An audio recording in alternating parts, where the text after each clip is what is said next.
हरि ओम तत्सत्। श्रीमते रामचंद्राय नमः। श्री सीतानाथ समारंभां श्रीरामानंदार्य मध्यमाम्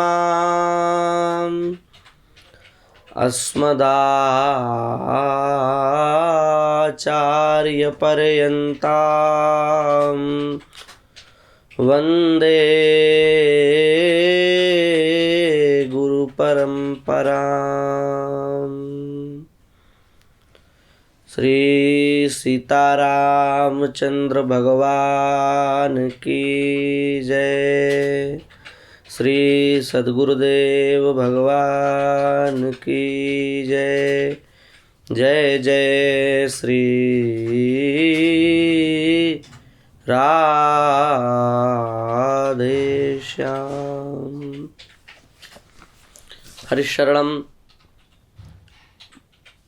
भगवान की महती कृपा हम सब पर है कि हम लोग नित्य भगवान के कुछ न कुछ चरित्र श्रवण करके मानव जीवन का सर्वोत्कृष्ट फल सत्संग लाभ प्राप्त करते हैं। देखो, भगवान इस राष्ट्र की रक्षा के लिए, धर्म की रक्षा के लिए, अधर्म का नाश करने के लिए स्वयं भी आते हैं और कई बार कारक पुरुषों को भेज करके उनके माध्यम से धर्म का बहुत उत्थान करवाते हैं। भारतवर्ष में समय समय पर अनेकों महापुरुषों का प्रागट्य और उनके माध्यम से देश का बहुत बड़ा हित होता रहा है। उन्हीं में से एक महापुरुष हैं, परम श्रद्धेय, परम पूज्य, प्रातस्मरणीय, महाभाव स्वरूप, हम तो कहेंगे साक्षात श्री कृष्ण के ही स्वरूप, भाई जी श्री हनुमान प्रसाद पोद्दार जी महाराज। उनका कई प्रकाशनों से विस्तृत चरित्र प्रकाशित हुआ है, लेकिन भगवान को वही जान सकते हैं जिनको भगवान जनाना चाहें। उसी प्रकार से ऐसे महापुरुषों को भी वही जान सकता है जिनको भी जनाना चाहे। परम प्रेम में सर्वदा डूबे हुए महापुरुष, प्रेम की उत्ताल तरंगों में अवगाहन करने वाले महापुरुष, प्रेम रस स्वरूप श्री भाई जी महाराज। पहले सेठ जी के कहने पर वे ध्यान लगाया करते थे। वे स्वयं इस बात को कहा करते थे कि मुंबई में मैं सेठ जी के बताए जो विधि है ध्यान की, वही ध्यान किया करता था और मैं उसमें निपुण था। वे ऐसा कह रहे हैं कि मैं उसमें निपुण था। उन्होंने कहा कि मेरी स्थिति ऐसी हो गई थी कि मैं व्युत्थान काल में भी जगत को ब्रह्ममय देखता था। वे अपनी स्थिति बता रहे हैं, कोई अपनी प्रशंसा नहीं कर रहे हैं। और उन्होंने आगे कहा भी है कि ऐसा मुझे कहना नहीं चाहिए, फिर भी मैं आप लोगों को बतलाने का प्रयास कर रहा हूं कि मेरी स्थिति, इतनी ऊंची स्थिति उस मार्ग में भी हो गई थी। समष्टि में स्थापना करके मैं व्यष्टि के अपने कार्यों को देखता था, भाई जी कह रहे हैं। लेकिन फिर वे आगे कह रहे हैं कि अब ये सब बातें नहीं है। अब क्या है? बोले अब तो राधा कृष्ण ने सब कुछ छीन लिया, अब तो जित देखो तत श्याममयी है। अथवा उन्होंने कहा कि अब तो ऐसा लगता है कि मुझे अपने जीवन में जो वह मैंने ध्यान किया उस ध्यान का फल मिल गया। वह जो मैंने ध्यान की प्रक्रिया को अपनाया उस ध्यान की प्रक्रिया का फल मुझे मिला कि मुझे भगवान के सगुण साकार की उपासना करने का शुभ अवसर प्राप्त हुआ, परम प्रेम में डूबने का अवसर प्राप्त हुआ, श्री राधा कृष्ण के प्रेम में उस महाभाव का आस्वादन करने का मुझे सौभाग्य प्राप्त हुआ। तो पहले इस बात को समझने से हमको यह पता चल सकता है, पहले भाई जी भी वही ध्यान किया करते थे, तत्व का चिंतन। पर भैया भगवान जिसको खींच लें उसकी यही स्थिति होगी जो भाई जी कह रहे हैं। कासों कहो कौन पतियावे, कौन करे बकवाद, कैसे कह कही जात गदाधर, गूंगे को गुण स्वाद, सखी हो श्याम रंग रंगी। वो कोई बता नहीं सकता, वो कोई कह नहीं सकता। भाई जी की श्री राम नाम में बड़ी निष्ठा थी। भाई जी श्री सीताराम श्री राम जपते रहा करते थे।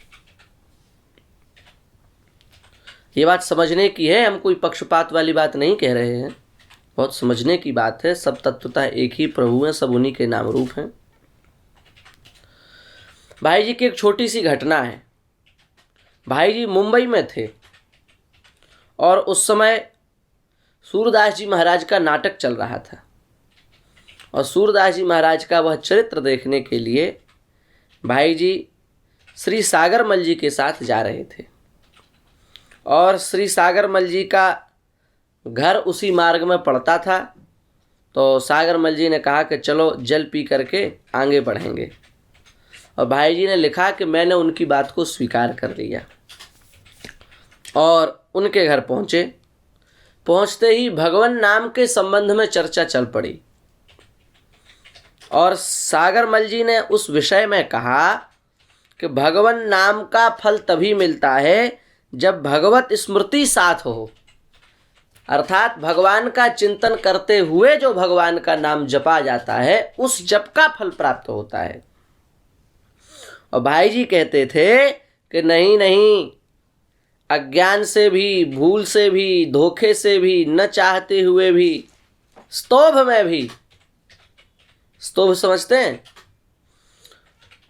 सामवेद है, सामवेद में गान होता है मंत्रों का, उस गान में आ हुआ ऐसे कुछ शब्दों का प्रयोग किया जाता है। जो गान जानते हैं वो समझते हैं इस बात को, उसी को स्तोभ कहा जाता है। उसका कोई अर्थ नहीं होता, लेकिन वो केवल गाने के लिए उस प्रकार से उसको बोला जाता है। उसी प्रकार स्तोभ पूर्वक भी कोई भगवान के नाम का उच्चारण करे तो उसका भी कल्याण हो जाएगा। ये कथन भाई जी का था। राम यदि कोई इस प्रकार बिना अर्थ ज्ञान के भी कोई इसी प्रकार बोल दे तो भी उसका कल्याण हो जाएगा, ये भाई जी का कहना था। यह सुनकर के सागरमल जी ने कहा कि राम का अर्थ RAM, राम, इसको क्या कहेंगे अंग्रेजी में, यही कह सकते हैं, रैम राम जो भी बोलें। उन्होंने कहा कि अंग्रेजी में इसका अर्थ मेढ़ा होता है। मेढ़ा एक पशु होता है, मेढ़ा वो होता है। तो उन्होंने कहा कि यदि कोई अंग्रेज मरते समय मेढ़े के भाव से अंग्रेजी में वो राम बोल दे तो क्या उसका कल्याण होगा? ये किसने कहा? सागरमल जी ने कहा भाई जी से। अंग्रेजी में राम माने RAM माने मेढ़ा होता है, वो एक पशु है। और कोई अंग्रेज उसी का चिंतन अंतिम काल में चल रहा है और उसी का भाव चिंतन करते हुए वो RAM पूर्वक जो राम बना उसका उच्चारण करे तो क्या उसका कल्याण होगा? भाई जी ने कहा मेरे विश्वास के अनुसार तो उसका भी कल्याण होना चाहिए। भाई जी के शब्द हैं। भगवान नाम में अर्थवाद करते हैं और सोचते हैं कि अरे ये तो ऐसी ही बेकार की बातें हैं, महात्मा को गढ़ चढ़ के लिख दिया गया है। तो ध्यान से सुने, भाई जी कह रहे हैं कि मेरे अनुसार तो उसका कल्याण हो जाना चाहिए।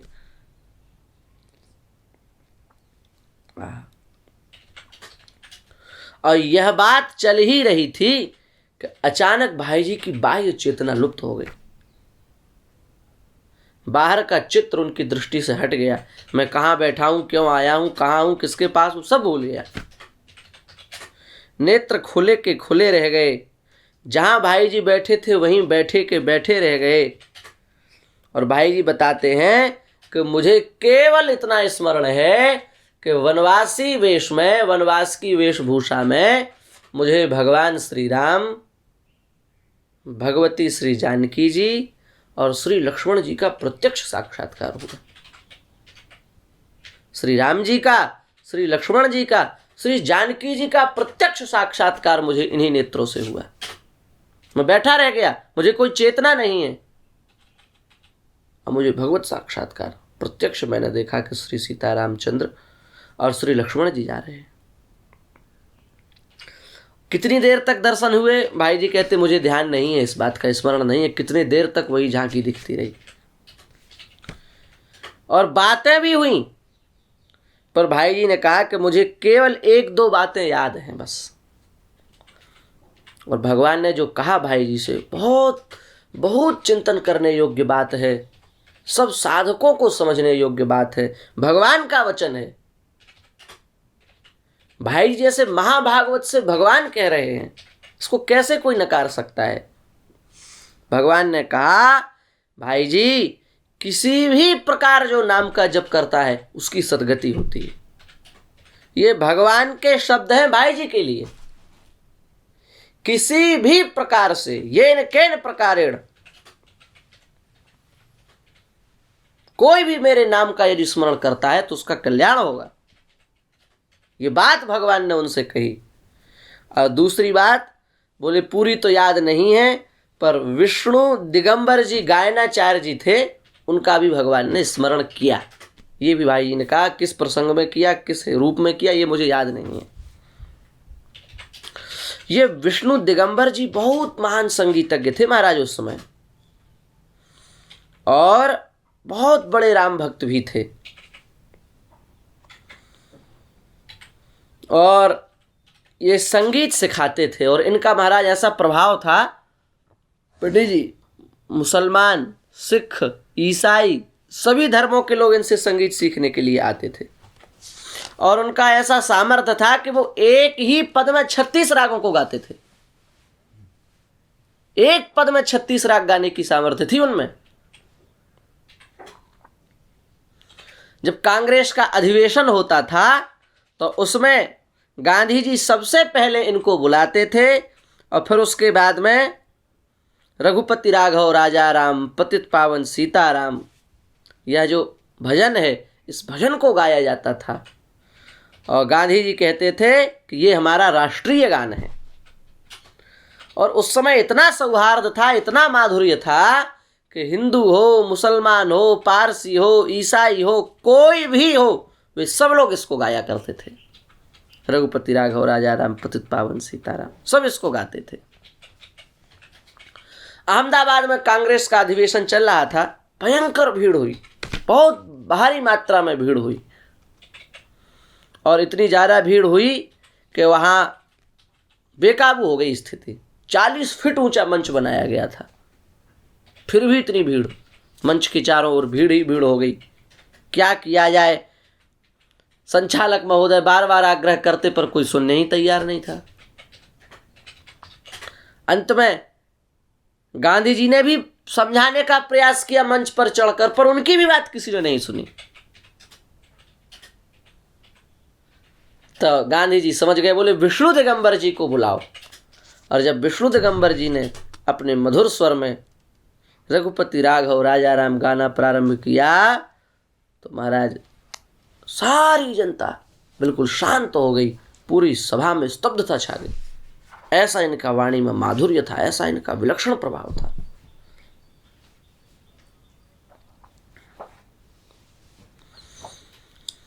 हाँ, उनका एक नियम था, और वह नियम यह था कि उनके कानों में निरंतर राम नाम पड़ता रहे, निरंतर राम नाम सुना करते थे श्री विष्णु दिगंबर जी।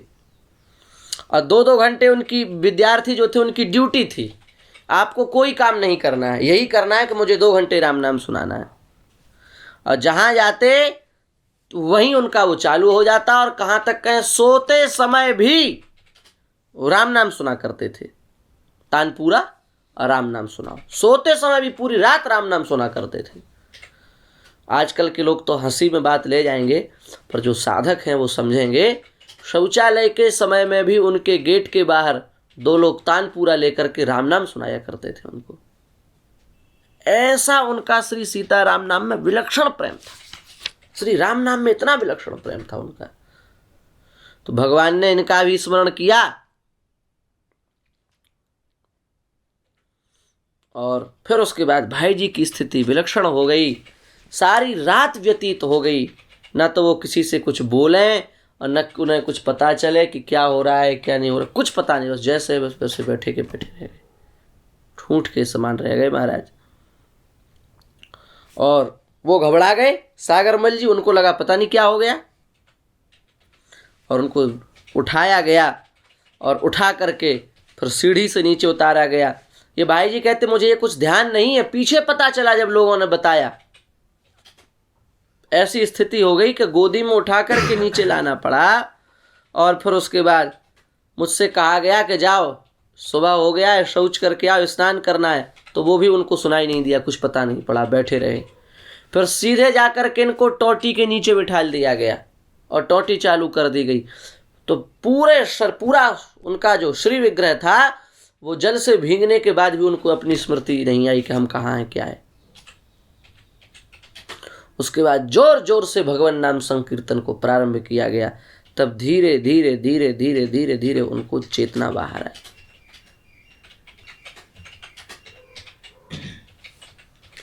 और फिर यह घटना भाई जी ने श्री विष्णु दिगंबर जी को, जिनका भगवान ने नाम स्मरण किया था, उनको सुनाई। और जब उन्होंने इस घटना को सुना तो वे भाव में विह्वल होकर के रोने लगे। भैया बस एक ही बात है, श्रद्धापूर्वक निष्ठापूर्वक भगवान नाम का आश्रय हम ले लें। भाव कुभाव अनख आलस हो, नाम जपत मंगल दिशि दस हो। भावपूर्वक कुभावपूर्वक भगवान नाम का यदि हम स्मरण करें तो वह नाम सर्वथा हमारा कल्याण कर देगा।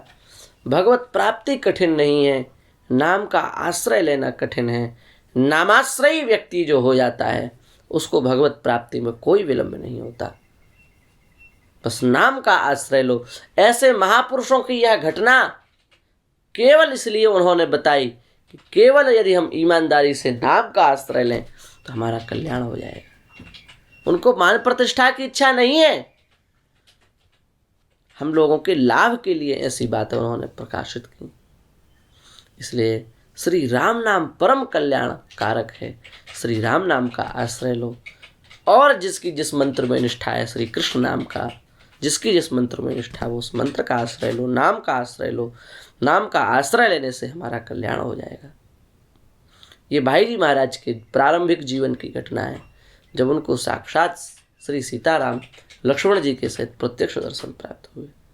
बड़ी गुप्त घटना है और बहुत प्रेरणादायक घटना है। हम लोगों को ऐसी घटना सुन करके और भगवान से प्रार्थना करनी चाहिए कि नाम में ही हमारी प्रीति हो, नाम में ही हमारी श्रद्धा हो। अरे कहाँ तक कहें, दुश्मनी भी हो तो नाम से ही हो। दुश्मन के रूप में भी नाम का हम आश्रय लेंगे तो भी नाम हमारा कल्याण कर देगा। बस यही कह करके ऐसे महाभाव स्वरूप पूज्य श्री भाई जी के चरणों में प्रणाम करके हम अपनी वाणी को विराम देते हैं। श्री वृंदावन बिहारी लाल की जय।